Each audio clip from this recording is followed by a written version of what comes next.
everybody, and welcome back to the next episode of the Rocky Mountain MIREC Short Takes on Suicide Prevention podcast. I'm your host, Adam Hoffberg, and joining me today is Dr. Peter Gutierrez, and I'm really excited to have Pete back on the show. Pete joined us for episode numero uno. That's right, episode number 1. Pete was our first guest, and we're really excited to have him back on for episode 100. So welcome back, Pete. Thanks, Adam. Good to be here. I'm glad I've survived this long. Yeah. So many of our listeners may be familiar with you, but for those of them just tuning in for the first time, can you tell us a little bit about yourself and your work? Sure. So I'm one of the clinical research psychologists here in the MIREC, and I've been involved in suicide prevention research for over 20 years. Have been with the MIREC for almost 13, I don't know, a long time. I'm a past president of the American Association of Suicidology, professor in the Department of Psychiatry here at the University of Colorado School of Medicine, and most relevant to today's podcast, I co-direct the Military Suicide Research Consortium with my good friend and colleague Thomas Joyner, who's a professor in psychology at Florida State University. Wonderful. So, again, really glad, and thanks for making the time to be with us today. You're welcome. So, as suicide prevention is kind of a very broad field, today we're going to really narrow in and focus in on suicide risk assessment. And let's start off with just kind of the fundamentals of what is suicide risk assessment and why is it important? Sure. In a lot of ways, risk assessment is one of the older fields within suicide research. And there have been decades of efforts to identify factors that make it more likely that someone might engage in self-directed violence than others. And then in the last 20 years or so, there's been an increased emphasis on protective factors, so those things that might kind of decrease the chances of that happening. So there are many suicide-specific assessment measures that now exist that tap into these various constructs related to things that elevate risk for suicide. There's been numerous efforts to try and use data from these measures to predict who will and won't make a suicide attempt or die by suicide, all with the effort and really the hope of getting to the point where we could administer a measure or several measures to a patient, score those measures, look at the scores, and based on them know, okay, well, there's a 85% chance that this person is going to make a suicide attempt within the next month or 3 months or something like that. Unfortunately, so far the research has just not been able to deliver that level of precision. And Joe Franklin, who is also a assistant professor at Florida State University, he and his colleagues published really a seminal study a couple of years ago where they did this, what's called a meta-analysis. So it's using statistical approaches to combine the results from a large number of studies. And they looked at 50 years of the suicide assessment research and the ability of different measures to predict suicide. And what they found is that the current measures that are in use are about as accurate in predicting suicide as flipping a coin. Right, it's a little better than 50%. And there are many caveats to that. The biggest caveat is that many of those studies looked at suicide risk over very long periods of time, some literally lifetimes, some 10 years. And because suicide is such a complicated thing that's impacted by so many factors, it's mathematically impossible, really, for a measure to have any sort of accuracy over that long of a time frame. But one of the potential risks of this study being published is people saying, oh, well, measures can't predict, so why bother? Right? It's a waste of time. I could be using my time with my patient in better ways, so I'm not going to use assessment measures at all. And that would really be unfortunate. Yeah, I'm glad you mentioned that, and it's really intriguing. Like you said, that maybe our assessment tools are no better at predicting long-term risk than a coin flip, but clearly we're not saying abandon suicide risk assessment. So could you go into that a little bit more? Absolutely. In order for clinicians to know what they should be focusing on in treatment, I think that using standardized suicide assessment tools is essential. The combination of reasons why any individual person gets to the point of thinking that suicide is the best option they have, they vary widely. And standardized measures allow you to ask every patient the same questions the same way every single time. And of course, different people are going to endorse different items at different times. And so this gives the clinician initially a starting point, right? So they can look at the patient's responses to these questions and say, oh, okay, here's the 3 items where they scored the highest. Well, I should start there in my treatment, right?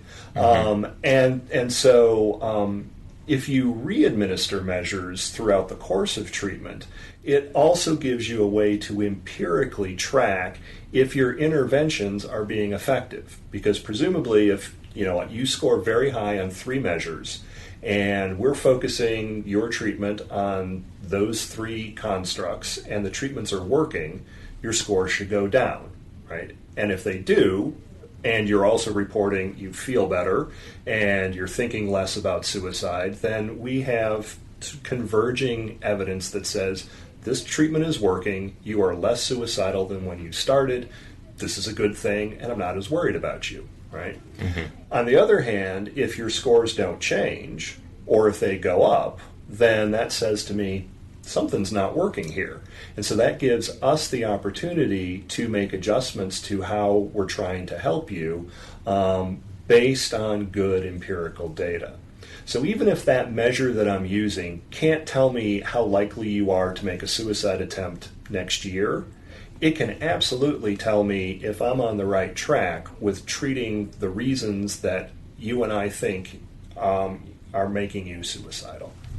That's really helpful. It's kind of a paradigm shift, like you said, kind of moving away from thinking about these tools as prediction and more about monitoring and sort of ongoing evaluation of how we're doing, how your patient's doing, and the progress in the treatment course. Yeah, I think that's a great way to frame it.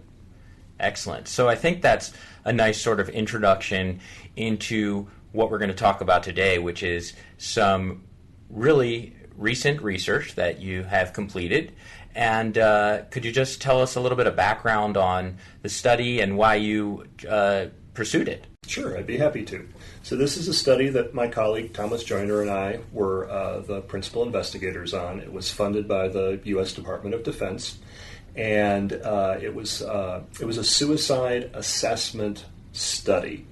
And the motivation behind conducting this study was to try and definitively answer whether well-validated suicide-specific measures have predictive utility over a short period of time. Because we weren't interested in screening for suicide, just sort of flagging people who might be at risk. We were really interested in the clinical utility question. Like, could a single measure or a combination of measures perform well enough that it would give a clinician a decent sense of, well, how likely is this person to make a suicide attempt within the next 3 months? So that was our definition of prediction, was from the initial baseline assessment to 3 months out. The study was conducted at 2 large U.S. military installations, one in the southern United States, one in the southeastern United States, and because of the installations where we were recruiting, we were able to recruit members of all of the services of the U.S. military, including the Coast Guard. The largest number of participants were soldiers and sailors, but we did have all of the other branches represented. We chose 4 primary measures because they're widely used in suicide research and also clinically. They have good evidence that they're valid and reliable when used with civilians, relatively easy to administer, and to varying extents good information about how to score and interpret them. So we selected the Columbia Suicide Severity Rating Scale, the full measure. There's also a screening version. We use the full assessment tool. The Self-Harm Behavior Questionnaire. So those two are both interview measures. And then two self-report measures, a very brief one called the Suicide Behavior Questionnaire Revised, and a longer one, the Beck Scale for Suicidal Ideation. We recruited, as I said, active duty service members at these two large installations. We recruited 1,045, I think. I don't have my notes in front of me, but it was a big number, well over 1,000. So they were all administered those measures after they consented to participate. 3 months later, we followed up with as many of them as we could track down, and we were able to reevaluate almost 73% of the sample, which, given the size of the sample, the fact that these were all active duty service members who, as listeners probably know, they have a tendency to move around fairly often, we were quite happy with the follow-up rate. We used different tools at follow-up to find out if anyone was currently experiencing thoughts about suicide at the follow-up, 3-month follow-up, and how serious those thoughts about suicide were, and whether or not they'd made any suicide attempts over the 3-month period. So that was the purpose of the study. That was kind of the basics of the methods that we used to collect the data. And we didn't have any hypotheses because really, there haven't been any studies that have tried to do what we tried to do. So we were very much letting the data tell us what they would tell us. And what the data told us is that there is no ideal measure. All of the measures were able to predict both thoughts about suicide and suicide attempts at the 3-month period better than chance, right? So we got above that coin flip threshold, but we didn't get as far above it as would be really useful to do what I said during the introduction, which is, for me to be able to look at your score on one of those measures and say, well, Adam's got an 85% chance of making a suicide attempt in the next 3 months. None of them performed that well. So we believe that this is kind of a definitive answer to, can these types of measures predict suicide? The answer is no. Because with the values that we found, the number of people who scored high on the measure who didn't go on to make a suicide attempt is high enough that I wouldn't tell any clinician to just rely on the scores and think that they can predict anything. However,